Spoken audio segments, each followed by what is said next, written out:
বিদ্যুৎ সাশ্রয়ে নতুন নির্দেশনা জারি করেছে সরকার। আজ থেকে দেশের সব শপিং মল, মার্কেট ও দোকানপাট সন্ধ্যা ৭টার মধ্যে বন্ধ করতে হবে। একই সময়ের মধ্যে বন্ধ করতে হবে বিলবোর্ডের আলোকসজ্জা, মেলা ও সাংস্কৃতিক অনুষ্ঠানও। ঈদের বিশেষ ছাড় শেষ হওয়ায় আগের নিয়ম আবার কার্যকর করা হয়েছে বলে জানিয়েছে বিদ্যুৎ বিভাগ। মায়ের করা এক মামলায় ছেলে আব্দুল্লাহ আল বাশিদের বিরুদ্ধে আদালত গ্রেফতারি পরোয়ানা জারি করেছে।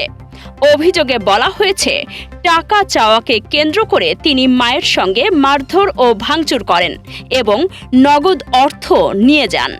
আরও অভিযোগ, তিনি হত্যার হুমকিও দেন। থানায় অভিযোগ না নেওয়ায় পরে আদালতের দ্বারস্থ হন মা ইয়াসমিন সুলতানা। ঈদুল আজহার ছুটি শেষে দেশের বৃহত্তম স্থলবন্দর বেনাপোল পেট্রোপোল বন্দরে আবারও শুরু হয়েছে আমদানি রপ্তানি কার্যক্রম। সোমবার সকাল 9:30 থেকে দুই দেশের মধ্যে বাণিজ্যিক কার্যক্রম স্বাভাবিকভাবে চালু হয়। ছুটির কারণে কয়েকদিন বন্ধ থাকার পর কাস্টমস, বন্দর ও সংশ্লিষ্ট সংস্থাগুলো পুনরায় কাজে যোগ দেন।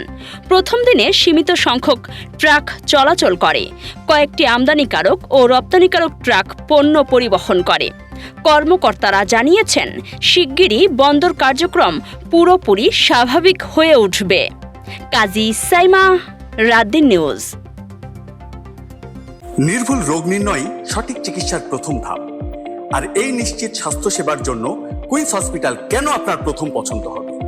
যশোরে আমরাই দিচ্ছি সর্বাধুনিক ও সর্বোচ্চ কোয়ালিটির মেশিনারিজের নিশ্চয়তা, যেখানে এক ছাদের নিচে সুবিশাল ও মনোরম পরিবেশে সব ধরনের পরীক্ষা নিরীক্ষা করা হয়।